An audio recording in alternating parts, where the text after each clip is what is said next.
Olá, sou a professora Luciana Lima, do Instituto Federal de Pernambuco, do campus Recife.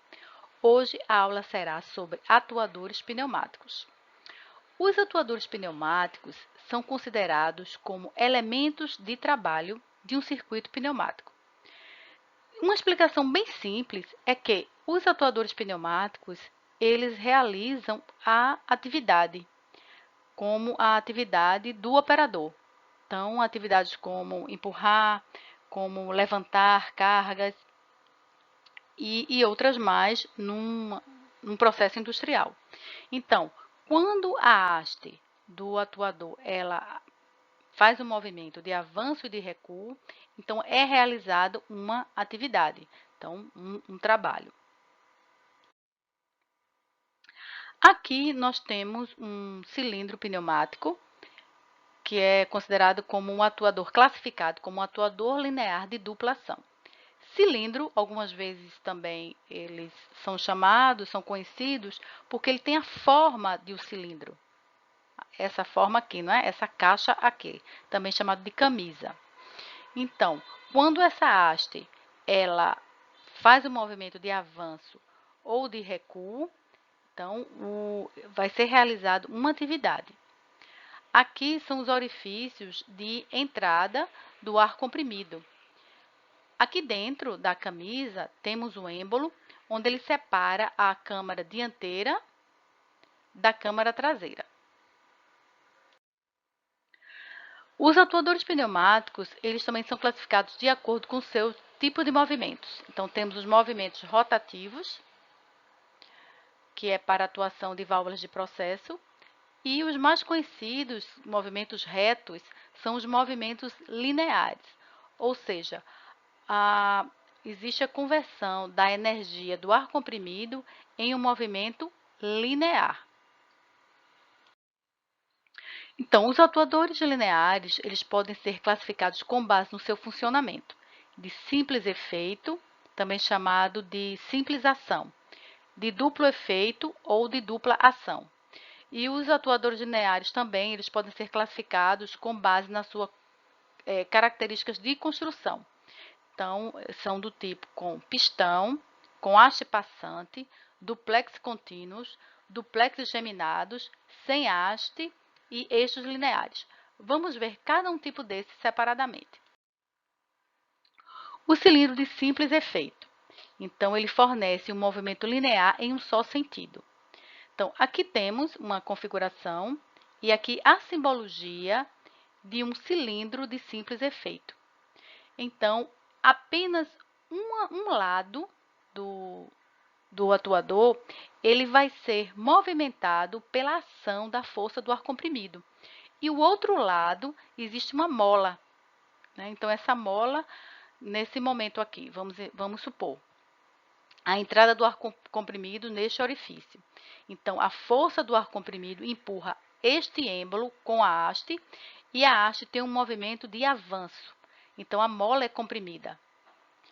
Em determinado momento, para o movimento de recuo dessa haste, então a força da mola irá fazer esse movimento, empurrar esse êmbolo para trás, e aí haverá o recuo dessa haste. Um detalhe que, nesse tipo de cilindro de simples efeito, ele pode ser por avanço de ar comprimido, como está essa simbologia aqui, ou retorno por ar comprimido. Então, no caso, a mola ficará do outro lado da câmara. Geralmente, esse tipo de atuadores, eles são menores em relação aos cilindros de duplo efeito. Então, justamente por causa do comprimento da mola. Então, se esse comprimento fosse muito grande, precisaríamos de muita força para comprimi-la. Então, eles são mais compactos em relação aos de duplo efeito. Aqui nós temos a representação de um atuador, né, de simples efeito. E em todos os cilindros, em todos os componentes, sempre vai haver aqui as características técnicas e também aqui a simbologia. Muito importante verificar a simbologia dos componentes. Então, aqui é um atuador com um curso de 50 milímetros. E também, para identificar, no caso, entre um atuador de simples efeito e no duplo efeito, a própria configuração dele, podemos verificar aqui, ó, apenas uma entrada de ar comprimido e na câmara posterior, certo? Então, esse tipo de cilindro de simples efeito pode ser empregado aqui, tem um exemplo de um atuador onde ele descarta esses produtos que está sem tampa. Então, ele executa o quê? Um trabalho apenas no avanço. No retorno, não tem nenhuma atividade, nenhuma tarefa a realizar no seu movimento de recuo. O cilindro de duplo efeito, ele fornece agora o movimento linear em dois sentidos, de avanço e de retorno. Então, aqui nós temos a simbologia de um atuador de duplo efeito ou de dupla ação. Então, em determinado momento, aqui a entrada de ar comprimido, ela entra na câmara posterior, então a força do ar comprimido empurra o êmbolo junto com a haste e a haste tem um movimento de avanço. E do outro lado, este ar comprimido, que está aqui desse lado, ele vai para o escape da válvula. Agora, em outro momento, nós queremos recuar essa haste, fazer um movimento de recuo.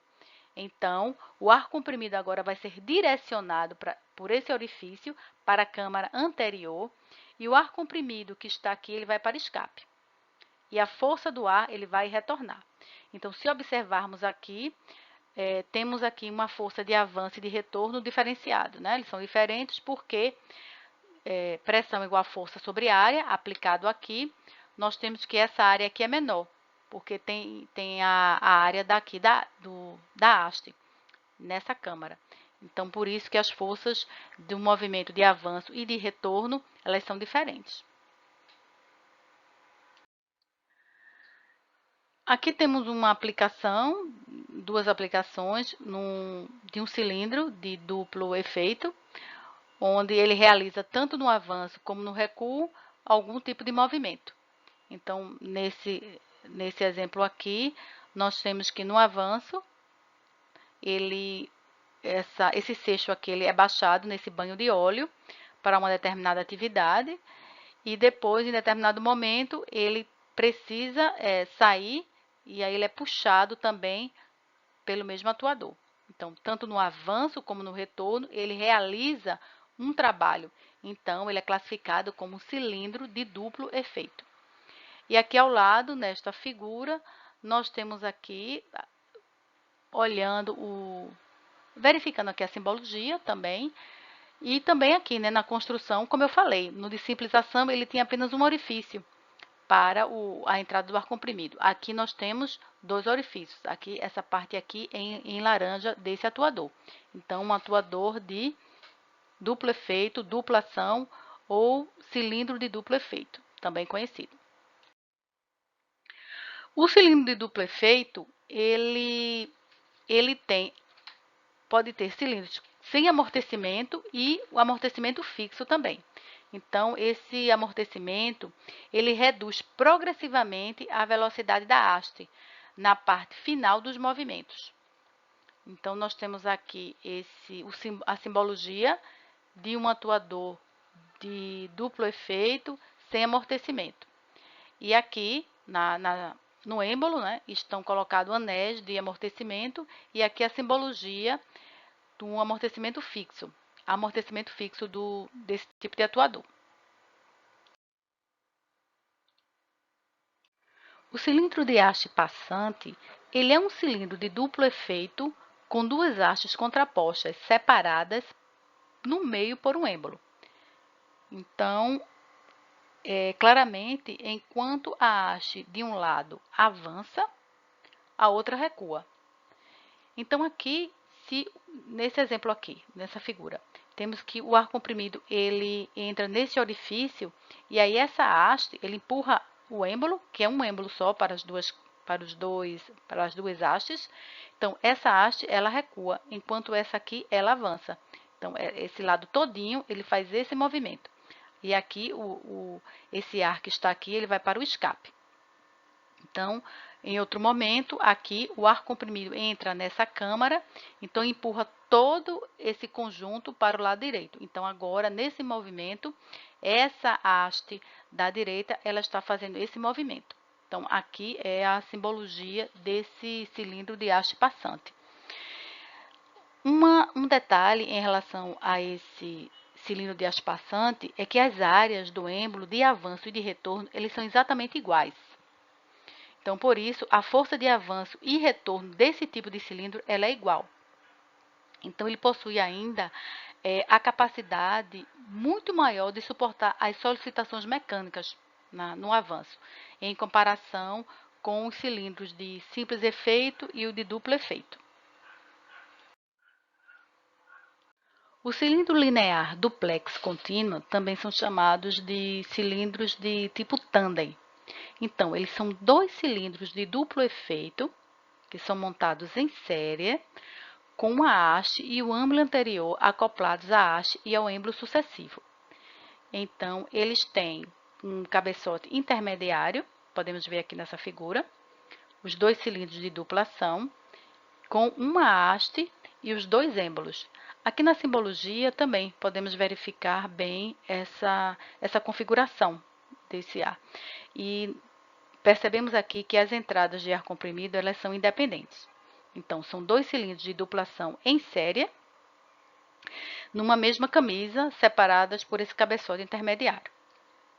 Então, como é o funcionamento dele?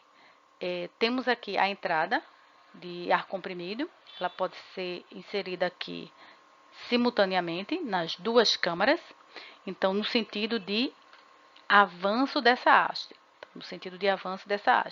ou retorno. Então ocorre a atuação sobre as duas faces do êmbolo. Então, de tal modo que essa força produzida ela é a somatória das forças individuais de cada êmbolo. Então, na verdade, nós temos aqui uma multiplicação de força no avanço e no retorno, e comparado com os modelos anteriores que nós vemos. Então, uma aplicação muito comum dela são desse tipo de atuadores em prensas pneumáticas. Os cilindros duplex geminado também são conhecidos como cilindro de múltiplas posições. Então, ele é a combinação de dois cilindros de duplo efeito de mesmo diâmetro montados um de costas para o outro, como nós podemos ver aqui nessa figura.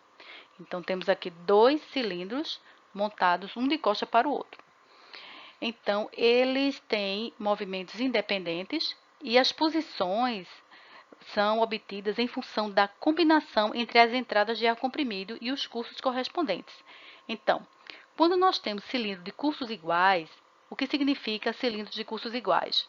Que é o mesmo comprimento de haste, de um cilindro e de outro cilindro.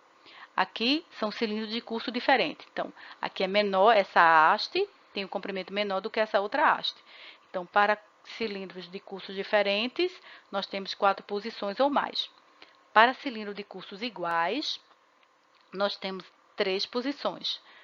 Então, dependendo da entrada do ar comprimido, então, por exemplo, nessa posição, o ar está entrando nesse orifício e nesse orifício. Então, essa haste dessa parte do atuador, né, de duplação, ele está nessa posição 1. Agora, no momento que é aplicado o ar comprimido nesse orifício e nesse outro orifício, o que aconteceu aqui? Um movimento dessa haste, que ele foi para a posição 2. Nessa posição aqui, eu já mudei aqui a entrada do ar comprimido. Ela foi para essa posição e no outro cilindro ele foi para essa posição. Então, o que aconteceu? A haste ela permaneceu aqui, ó, na posição 2, como a posição anterior. Só que essa haste aqui, do outro atuador, ele se movimentou. Nessa posição aqui, mudou também a entrada do ar comprimido. Então, nessa posição, o que aconteceu? As duas hastes, pelo que nós podemos perceber aqui, eles alcançaram a posição 3. Essa haste aqui e essa aqui também, ela teve seu movimento completo desse lado de cá. Então, dependendo da aplicação do ar comprimido, em qual orifício, então ele vai ter uma determinada posição. Então, é um tipo de atuador muito utilizado para movimentação de esteiras transportadoras, manipulação de peças também em robôs pneumáticos. E aqui temos a simbologia desse tipo de atuador. Os cilindros rotativos, eles são empregados quando nós queremos transformar um movimento linear em um movimento de saída de rotação. Então, aqui na haste, temos uma cremalheira que se engrena com uma roda dentada. Então, ele transforma esse movimento linear do cilindro de duplo efeito num movimento rotativo. E, geralmente, obtemos aí rotações de 0 a 300 graus. Aqui temos a simbologia desse tipo de atuador. Aqui nós temos as principais partes de um cilindro rotativo. Então, o corpo do cilindro, aqui, nós temos aqui o corpo do atuador, no número 2, aqui no corpo do atuador. A tampa do cilindro, aqui em 3, 4 é o eixo, 5 aqui é o suporte do eixo, 6 aqui a vedação do pistão, 7 temos a cremalheira, 8 aqui nós temos o peão, né, que é a roda dentada, o 9 aqui temos o pistão, 10 aqui a união, 11 aqui o ajuste do ângulo de rotação, então ele pode ser feito por aqui. 12, o ajuste do amortecimento. Aqui temos o ímã no êmbolo. E o 14, aqui é o suporte da cremalheira. Os cilindros sem haste, eles são tipos de atuadores lineares, sem haste. Então, a movimentação desse tipo de atuador, ela é feita por um sistema mecânico de uma cinta, movimento da cinta, com uma roldana. Então, ele tem um elevado atrito, nesse caso aí, né, devido a esse sistema mecânico. Podemos ver aqui a simbologia desse tipo de atuador. Ele pode ser do tipo acoplador geométrico e também os cilindros magnéticos. Eles têm um elevado custo, esse tipo de atuador. Aqui os cilindros sem haste, só que agora são cilindros magnéticos. Esse tipo aqui, ó. É possível obter o movimento linear através de um acoplamento magnético, aqui, desses magnetos externos e internos, entre o carro, aqui em cima o carro, e o êmbolo, que se desloca devido à pressão pneumática. Então, podemos ver aqui nesse exemplo um tipo de atuador sem haste magnético. Então, é muito utilizado na indústria para esse tipo de movimentação. O cilindro sem haste do tipo acoplador geométrico, então, a força de avanço do êmbolo é transmitida à carga, a força de avanço do êmbolo, ela é transmitida à carga através de um suporte, esse tipo de suporte aqui. Então, em cima desse suporte, podemos acoplar peças, dispositivos, cargas ou até outro tipo de material também. Então, aqui é outro tipo de cilindro sem haste. E, por fim, temos os eixos lineares. Então, eles são cilindros com duas partes em paralelo ligadas a um jogo que garante a máxima precisão do posicionamento e no transporte de peças. Então, o princípio de duplo pistão, ele assegura uma força de avanço bem maior em comparação com os outros modelos que nós vimos. Então, ele é muito utilizado também naquele tipo de atividade de pick and place, onde um atuador, aqui acoplado, um manipulador robótico, ele pega uma peça numa posição e transporta para outra posição. Bem, então terminamos aqui os tipos de atuadores pneumáticos. Então, obrigada e até a próxima.